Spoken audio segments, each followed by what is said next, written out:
বৌমা তুমি আজকে টমেটো লইয়া বসে ভাবছিলাম একটু টমেটো চাটনি করে লামু।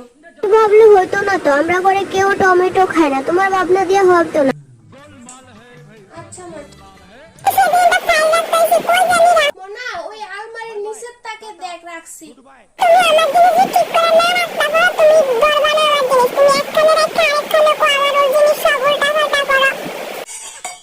হাতের উপরে দিদি তোমার মা বাবা কি তরকারি দেওয়ানো শিখাইছে নাকি? হাতের উপরে দিয়ে ঠেললে ঠেললে তরকারি দিয়ে লাইতেছ।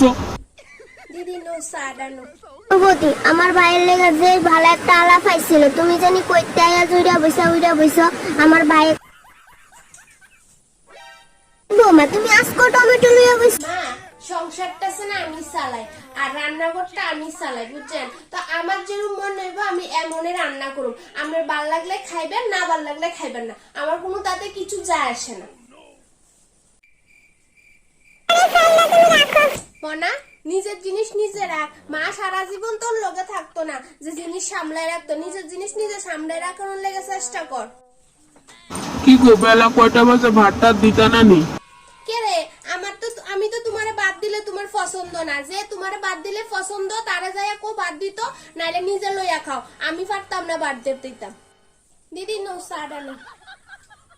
আর দিদি তোমার ভাইয়ের তো জর্জ ব্যারিস্টার কত জনের লগে বিয়ানের কথা আছিল, হইছে না তো? আমার লগে তো বিয়ে হইছে। এখন আমি তো ওই আয়া পড়ছি তোমার বদি হইয়া, এটা তার কোনো পাল্টাইতে পারতো না, কিচ্ছু করতে পারতো না। কয়দিন পরে পরে আয়া পুরানো কাসন দিকে একটা সংসারের ভিতরে বেজাল লাগবে না, যেমন আমি এমনে তুমি স্বীকার করে আনো।